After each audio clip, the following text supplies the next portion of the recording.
ils vont se servir de la loi de l'Éternel, c'est-à-dire de la loi qui réglemente la conduite du chrétien dans la société, dans le ciel et partout où le chrétien s'y retrouve.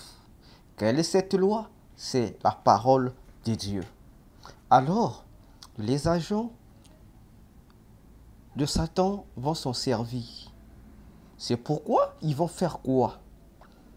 Ils vont faire le tout pour que toi, le chrétien, qui a été séparé du monde païen, c'est-à-dire du monde des ténèbres, que tu puisses renouer des liens avec ce monde, que tu puisses rétablir l'alliance avec Satan, l'alliance que le Seigneur a eu à briser sur la croix. Ils vont te reconnecter avec le monde de Satan. Alors, ils savent que dans la loi du chrétien, il est écrit que le chrétien ne doit plus être sous le même joug d'esclavagisme satanique que les païens. N'est-ce pas? Parce que le joug de l'enfant de Dieu, le joug de celui qu'on appelle chrétien, d'après Jésus, dans Matthieu 11, le verset 26 jusqu'à la fin, le joug que doivent porter les enfants de Dieu, c'est quoi? C'est la parole de Jésus. Alors, les agents de Satan, qu'est-ce qu'ils vont donc faire? Ils vont te mettre en erreur. Cette erreur-là aura un objectif précis. Et l'objectif précis, ça sera quoi? L'objectif précis, ça sera donc te déconnecter de la vraie parole de Dieu, te séparer de l'alliance que tu as avec le Seigneur, afin de te ramener dans l'ancienne alliance que tu avais lorsque tu étais encore païen, lorsque tu étais encore dans le monde. Donc, ils vont se servir des interdits de la parole de Dieu contre toi, pour te mettre en erreur, pour te mettre en fraude contre ton Dieu. Parce que le monde des ténèbres sait qu'une fois que toi, le chrétien, tu es en fraude, une fois que toi, le chrétien, tu touches aux interdits du Dieu de la Bible, automatiquement, le Dieu de la Bible là fait déjà de toi son ennemi. Tu deviens déjà l'ennemi de Dieu. Car l'apôtre Paul pouvait dire dans Éphésiens 5, du verset 10 jusqu'au verset 12e, il dit « Ne prenez pas part aux œuvres infructueuses des ténèbres, mais condamnez-les, car il n'y a pas de rapport entre les fils de Dieu et les fils des ténèbres. C'est pour cela que tout celui-là, ou toute femme chrétienne ou païenne, qui s'hasarde, y compris même les hommes qui s'hasardent à aller,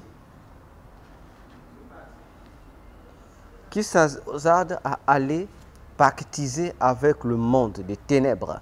Même pas seulement pactiser, qui s'hasarde, parce que lorsqu'on parle de pactiser, les gens voient seulement le fait d'aller signer un pacte pour devenir sataniste ou rentrer dans une loge occulte. Non.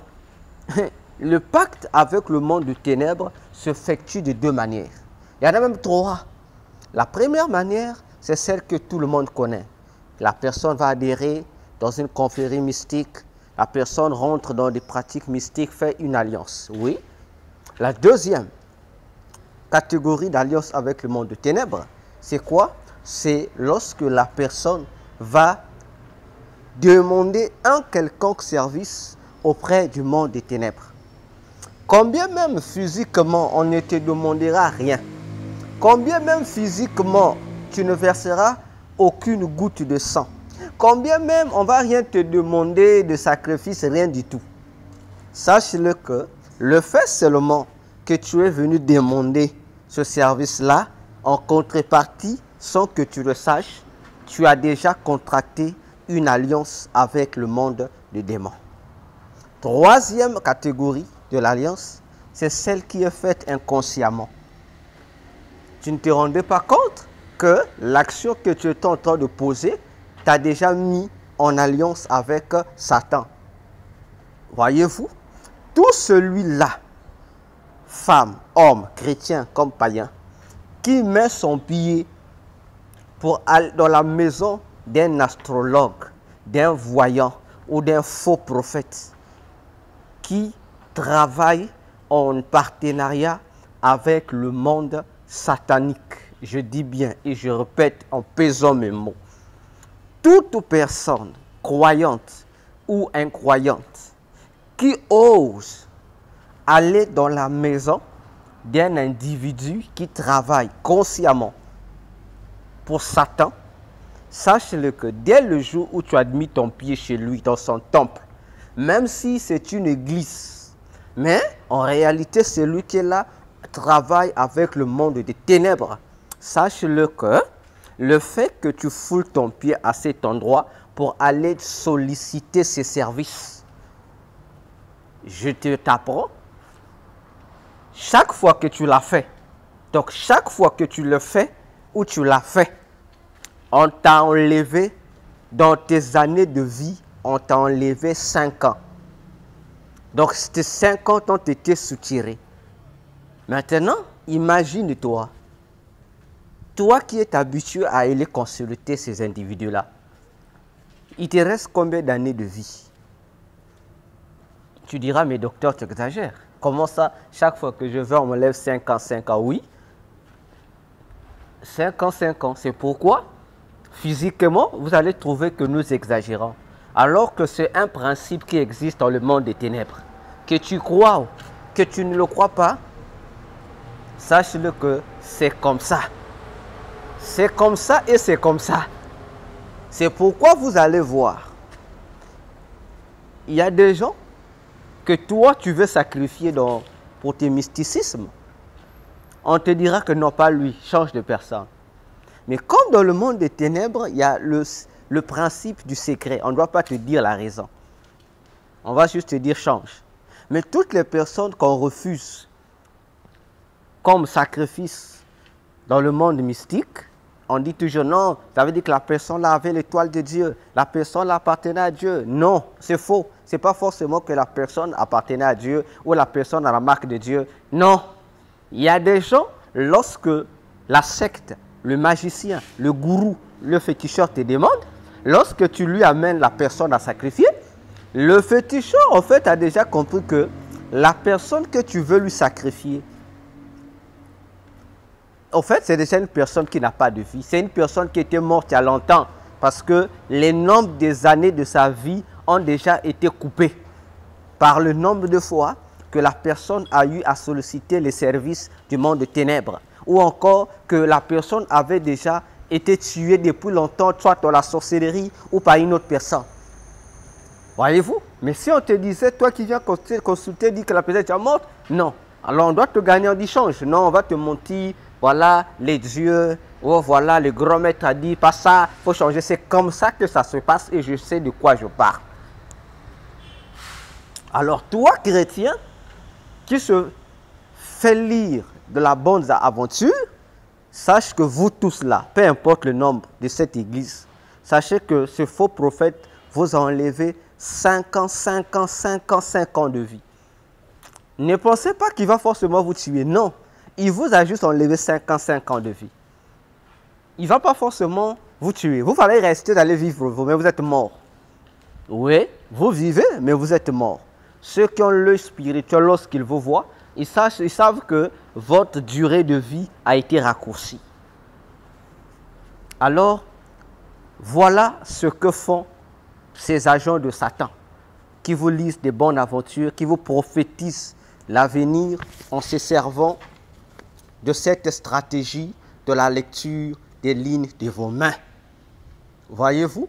Alors, ces agents de Satan-là Ils vont donc, pendant ils ont braqué votre esprit, une fois qu'ils t'ont déjà mis en erreur contre ton Dieu, ils savent que là, la couverture spirituelle de ton Dieu n'est plus. Donc tu deviens exposé, tu n'as plus de protection. Alors, ils ont donc une totale liberté de faire tout ce qu'ils voudront, non seulement sur ton esprit, mais également sur ton corps. Et c'est ici que la procédure de la désorientation de ta destinée commence. À ce niveau, les esprits de la chiromancie vont donc faire recours aux esprits de l'astrologie, aux démons de l'astrologie, c'est-à-dire les démons qui gèrent les astres, les planètes.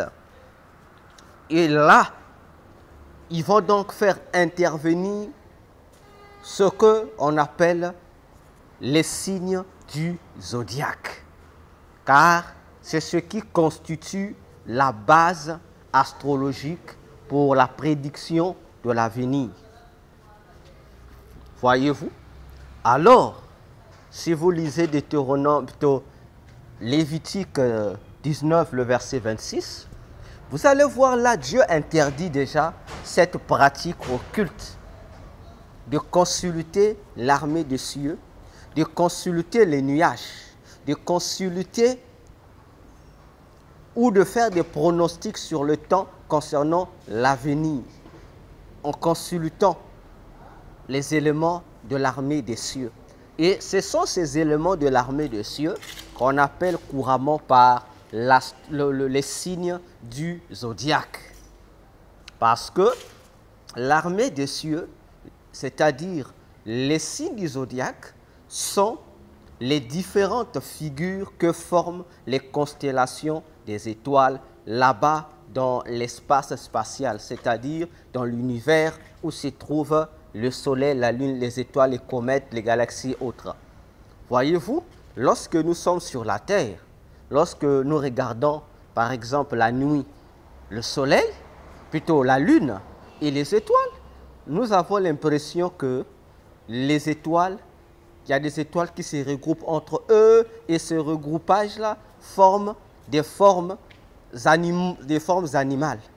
C'est là que on parle par exemple de la grande ours, on parle de la petite ours, on parle de la constellation du lion, on parle de la constellation du chien, donc ça dépendra de la forme animale que le groupage des étoiles peut former.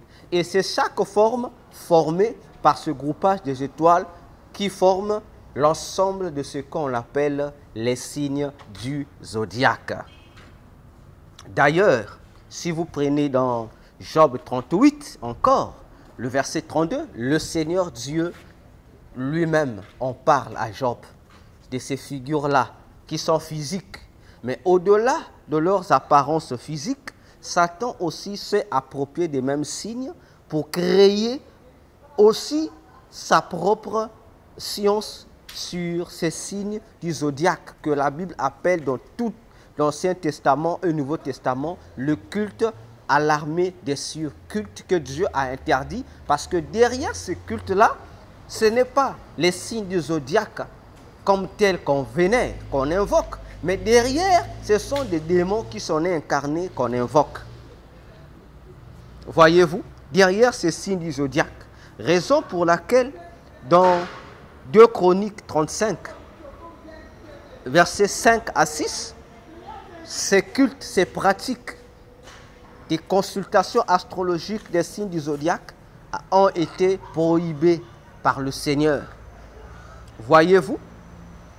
D'ailleurs, si vous prenez encore 2 Chroniques 23, le verset 5, vous allez encore comprendre la grande opération que le roi Josias a eu à faire, à détruire les prêtres qui servaient, qui conduisaient, qui mettaient les gens en contact avec ces esprits zodiacaux, avec ces esprits qui se camouflaient derrière les cultes des astres, les invocations des démons de l'astrologie. Ce sont des pratiques abominables et interdites dans toute la Bible, frère. Voyez-vous? Alors, à ce niveau-là, qu'est-ce qui se passe? À ce niveau-là, puisque on lit les lignes de tes mains pour te prédire ou prophétiser, comme ils disent aujourd'hui.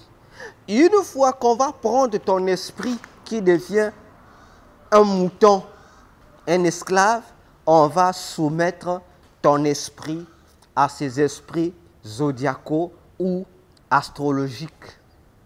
Vous voyez, ton esprit ira comme dans une sorte de tribunal où maintenant, ces démons astro-là, de l'astrologie, vont donc faire quoi? Ils vont donc insérer dans ta destinée que Dieu t'avait réservée. Dans ces petites informations qu'ils ont recueillies dans ton esprit, en ce qui concerne ce que devrait être ton avenir par rapport à la volonté de Dieu, ils vont donc prendre un démon parmi ces démons astrologiques et ils vont donc injecter ce démon-là dans ton esprit.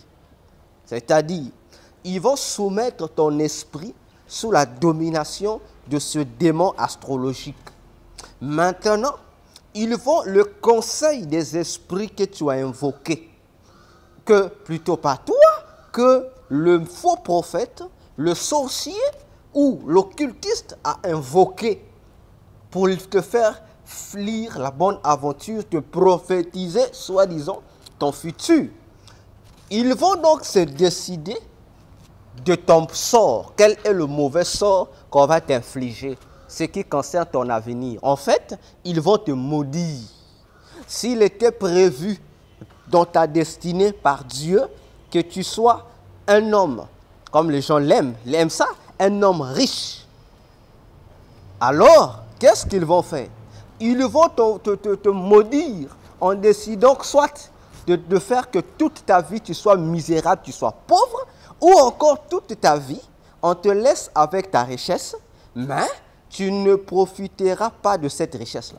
Tu seras multimilliardaire, mais tes richesses ne seront là que pour servir d'autres personnes. Mais toi-même, tu ne jouiras pas de ça. En fait, on fera de toi l'esclave de tes propres richesses, au bénéfice d'autres personnes. Donc, tout dépendra de la décision qu'eux vont prendre contre toi. Et c'est cette décision-là qui va maintenant devenir ta nouvelle destinée d'après eux. Et c'est ce que le prophète va te prophétiser maintenant. Il ne te dira pas ce que ton futur sera forcément. Non, il peut te faire semblant de te dire tu seras riche. Mais il ne te dira pas la conséquence après. On va juste te donner une lueur d'espoir, je serai riche. Mais il ne te dira pas la suite des faits. Vois-tu? Il va juste te faire semblant de te donner l'espoir. Mais à la fin, lorsque tu vas y rentrer, c'est le malheur qui va t'atteindre. Voilà pourquoi je fais le défi. Regardez toutes ces personnes, hommes comme femmes, dans les églises, à qui on a eu à prophétiser. Ces genres de diseurs de bonne aventure. Regardez leur vie. Regardez, ce sont les personnes les plus malheureuses. Parce que le diable a déjà volé, a déjà pris. Non seulement volé, mais là, dans ce contexte, il ne te vole pas, mais il prend légalement. Parce que chez Satan, rien n'est donné gratuitement. Ah oui, Satan ne donne rien gratuitement. Il n'y a que Dieu qui donne gratuitement. Même si tu es infidèle à lui, mais il te donne gratuitement sans rien attendre en retour. Mais Satan ne donne rien de gratuit. Et oui, il va récupérer la véritable richesse que Dieu t'avait donnée ou disposée pour ton avenir. Il va prendre ça. Et j'ouvre une parenthèse.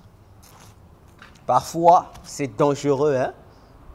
J'ai toujours dit, c'est dangereux de vivre avec les parents qui ont beaucoup d'argent, qui sont riches, les milliardaires, comme vous pouvez l'appeler, mais qui ne connaissent pas Jésus. C'est très dangereux. Parce que la plupart des milliardaires, la plupart des gens qui ont beaucoup étudié, des intellectuels, comme on le dit souvent, ce sont des gens qui ne connaissent rien des choses spirituelles. Voyez-vous? Et lorsque vous leur expliquez certaines réalités de la spiritualité, ils vous prennent pour un clochard. Quelle est la parenthèse que j'aimerais ouvrir ici, mes frères et sœurs? Savez-vous que dans le monde des ténèbres, on peut vendre ta bénédiction physique aujourd'hui? Vous le savez? Ah, c'est parmi les principes utilisés pour vendre ou gaspiller les bénédictions futures de quelqu'un ou la destinée de quelqu'un. Ce sont ces choses-là que le monde des ténèbres font. Ils utilisent aussi la chiromancie, l'astrologie, la consultation soi-disant prophétique de faux prophètes. Par cette simple consultation, frère, ma soeur, on peut voler ta bénédiction de demain. On l'a volé ça. Tu n'as pas encore été ce que tu dois être, mais eux, ils sont déjà eu à faire la vente. Donc, ils vont même déjà retirer ta bénédiction là dans le futur. Ils ont pris ça et ils vont utiliser ça aujourd'hui. Et toi, lorsque tu vas arriver au futur, tu n'auras plus rien. Je ferme la parenthèse. C'est un long sujet. C'est une longue histoire à partager. On aura le temps. Donc, vous comprenez ici que mes frères, vous qui avez laissé vos lignes de main être lues par ce soi-disant prophète, je vous dis, cherchez des vraies églises pour qu'on vous délivre. Parce que là, déjà, présentement, pendant que nous parlons, vos esprits sont déjà transférés dans des prisons sataniques. Vous êtes déjà esclaves. Votre destinée, la vraie que Dieu avait réservée pour vous, est déjà condamnée. Vous n'avez plus de destinée. La nouvelle destinée que vous allez vivre après ces prédictions, ce sont des destinées falsifiées. Ce sont des destinées fabriquées de toutes pièces par les démons qui se font passer pour le Dieu du prophète qui a prophétisé sur vous. Et oui, ça fait mal, mais c'est la vérité. Et je dis, ce prophète, c'est un occultiste.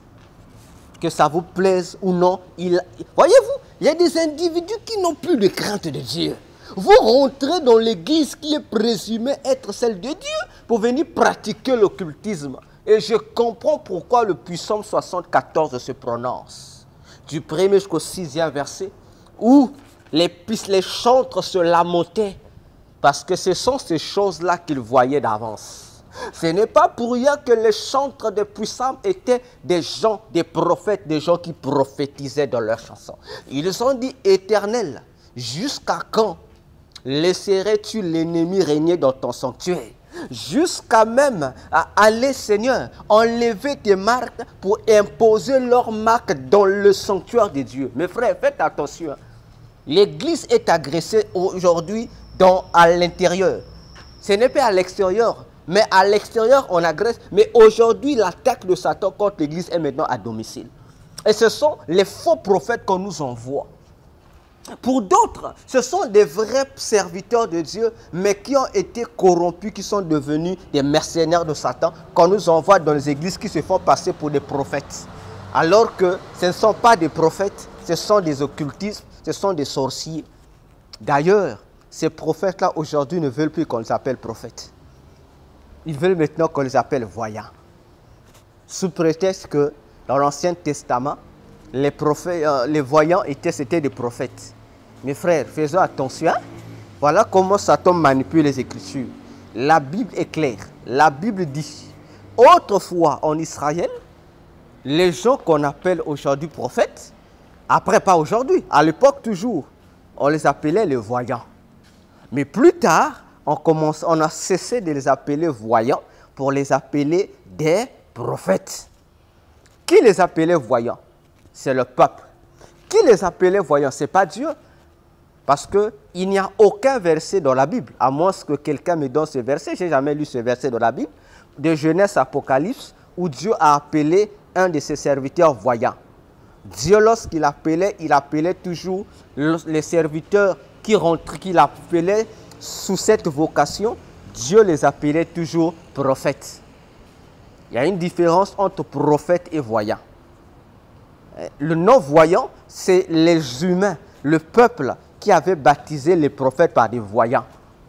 Ce n'est pas Dieu. De la bouche de Dieu, Dieu a appelé ses serviteurs les prophètes. Dieu est précis, mon frère. Attention. Maintenant, voyez comment Satan joue avec les gens. Satan se sert de l'opinion publique pour faire passer l'opinion publique pour l'opinion de Dieu. Voilà les dangers. Voilà les dangers, frère. Je comprends pourquoi Jésus m'a dit, dans la révélation qu'il m'a donnée le 23 février 2024, sur un thème que je vais partager avec vous, sur la voix de Dieu contre la voix du peuple. Plutôt la voix du peuple contre la voix de Dieu. Voilà. C'est normal. Et c'est ce que Satan fait. Pourquoi? Parce que dans Matthieu 16, Jésus nous a révélé que Satan a aussi les mêmes réflexions qu'un être humain. Donc l'homme et les démons réfléchissent de la même manière. C'est pourquoi Satan aime toujours utiliser la pensée des humains comme outil afin de détruire les humains. Pour ne pas qu'ils bénéficient de l'œuvre de Dieu. Je ne sais pas, frère, lisez vos Bibles. Moi, je ne sais pas.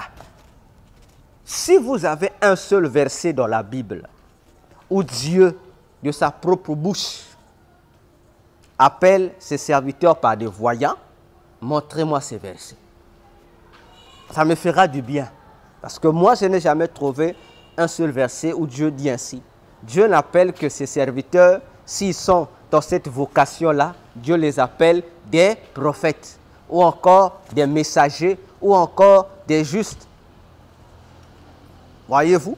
Or, l'opinion du peuple n'est pas la parole de Dieu. Le terme, d'ailleurs, je vous apprends, le terme voyant est le mot de base qui identifie dans tous les univers sataniques les individus qui travaillent pour Satan en tant que des prophètes de Satan. Dans le bon langage satanique, on les appelle des voyants.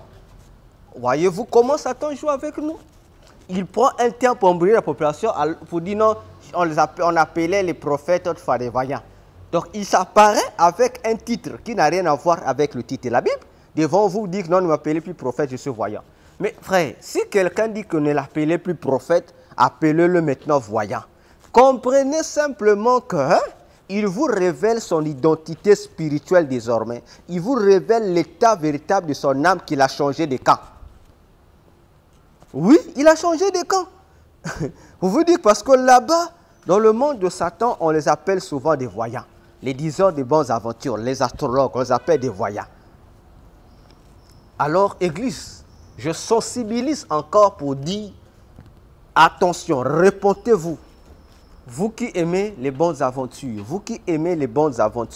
répondez-vous. Parce que vos vies sont déjà détruites. Je vous dis, c'est très dangereux. Vous devrez chercher la délivrance, une vraie délivrance. Voyez-vous, on vous a introduit les abracadabras. Vous avez répété abracadabra, bra. On vous a d'abord chanté ça par Koffi Olomide dans ses chansons. Les gens ont dansé et les gens ont répété. Et aujourd'hui, la même chanson continue. Voyez-vous? Mais chaque fois que vous répétez abracadabra, on vous retire aussi des années de vie. Parce qu'abracadabra, ce n'est pas le nom de quelqu'un. C'est une formule magique qui introduit les gens dans le monde satanique du cimetière. Abracadabra, c'est aussi le nom, formule magique pour invoquer l'un des démons, le démon Abrasax. Voyez, et les gens en chantent. Et ça quitte Koffi Olomide, le musicien congolais, ça rentre dans les églises par des prophètes.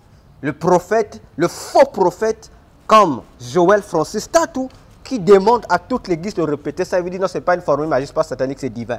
Mes frères, il vous a menti. Le divin dont lui parle, ce n'est pas le divin de lui, c'est un faux Dieu.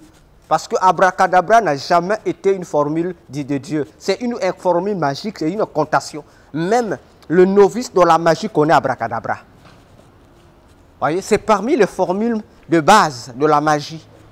Abracadabra. Maintenant, toi, le chrétien, lorsqu'on dit répète abracadabra, vous répétez bra. Mais il vous retire les années de vie. Le faux prophète Joël Francis Tatou de la République démocratique du Congo, c'est ce qu'il fait. Voyez-vous, il vous envoûte. Église, il vous détruit, il vous envoûte. Et lorsqu'on vous explique ça, vous ne vous fâchez. On laisse nos prophètes. Mais ce ne sont pas des prophètes, ce sont des voyous spirituels. Ce sont des mercenaires de Satan qui viennent gaspiller vos vies, gaspiller vos familles. Mais vous aimez les suivre, c'est normal, comme dit la Bible. Au temps de la fin, plusieurs chrétiens auront la démangeaison de la sainte doctrine pour suivre les doctrines des démons. Exactement. Tu as déjà le virus des démons en toi. C'est pourquoi tu continues à écouter tous ces faux prophètes. Et lorsqu'on parle de citer leur nom, vous venez dire qu'il ne faut pas citer le nom. Sorcier. Toi qui dis qu'il ne faut pas citer le nom de faux prophètes, tu es sorcier. Oui, je dis que tu es sorcier. Parce que les faux prophètes rentrent à domicile à l'église pour détruire les chrétiens sous tes yeux, sous mes yeux. Mais tu ne veux pas que lorsque nous citons les noms des faux, non, il ne faut pas citer. Il ne faut pas citer. Tu avais dit que toi aussi tu es sorcier ou tu es sorcière parce que tu participes au même péché qu'eux. Eh oui, vous participez parce que vous ne voulez pas qu'on dise qui est vrai, qui est faux. Lorsqu'on cite c'est moi le faux, les gens se fassent. Il ne faut pas citer. Et vous venez me citer à moi, le docteur Véracé KTN, non, les principes de l'éthique. Frère, prenez-moi la Bible, montrez-moi ce principe de l'éthique dans la Bible qui dit qu'il ne faut pas citer les noms, il ne faut pas dénoncer les noms des faux. Alors que toute la Bible de Genèse Apocalypse nous démontre A à Z, Dieu dit dénoncez-les. Maintenant, vous amenez l'éthique. L'éthique pastorale est plus forte que les Écritures. L'éthique pastorale est-elle plus puissante que l'ordre de Jésus de dénoncer le faux? Oh, Église, arrêtez-nous cette diversion-là. Nous allons citer leurs noms. Maintenant, celui qui ne sera pas d'accord, ça le regarde. Quand vous avez maintenant des systèmes de porter les gens de plainte au tribunal, allez me porter plainte au tribunal. Allez porter plainte si vous voulez. Vous n'allez pas nous empêcher. Ce sont des intimidations. Allez porter plainte si vous voulez. Parce que vous pensez que le fait d'aller nous porter plainte me fera peur de ne plus dénoncer. Je veux toujours continuer à dénoncer. S'il s'agit que de ces intimidations-là, les apôtres arrêtaient de prêcher l'évangile. Parce qu'eux aussi, ils ont été persécutés, emprisonnés, fouettés, parce qu'on ne voulait pas qu'ils continuent à dénoncer le mal pour amener les gens à Jésus. N'est-ce pas la mission que nous avons reçue? Prendre et enlever les gens des ténèbres de Satan pour les transférer vers le royaume des lumières de Jésus. Alors, bien-aimés, prenez conscience. Vos vies sont en danger. Non pas déjà en danger, c'est détruite. Vous devez chercher Jésus. Il a dit à Marthe et à Marie, dans Jean 11, le verset 25, il leur a dit, « Je suis la résurrection et la vie. » Revenez au vrai Jésus de la Bible. Cherchez des vrais serviteurs, des vrais prophètes de Dieu pour vous aider à retrouver votre vie détruite par ces faux prophètes, par ces voyants, frères bien-aimés, afin que vous soyez ressuscités et que vos esprits soient délivrés de cette prise en otage dans laquelle votre esprit se trouve présentement. Que vous soyez également libérés de la dictature des démons, de la chiromancie ou encore de l'astrologie. Que vous soyez libérés de tous ces esprits qui polluent votre destinée afin de retrouver le vrai chemin de votre destinée tel établi, tel réservé par le Seigneur Jésus lui-même pour votre gloire, pour votre joie et pour votre éternité. Ne perds pas ton éternité, mon frère. Ne détruis pas ta destinée, ma soeur, à cause du fanatisme aveugle, à cause du suivisme ou à cause des 10 heures de bonne aventure. Il n'y a pas meilleure prophétie du devenir de la destinée que Jésus lui-même. Car la Bible dit, Jésus est tout pour nous. Que Dieu vous bénisse. Nous nous retrouvons, cliquez juste, on se retrouve dans la 3e partie. Nous continuons toujours avec la dénonciation de l'occultisme dans l'Église. Toujours moi, le docteur Véracité KTN.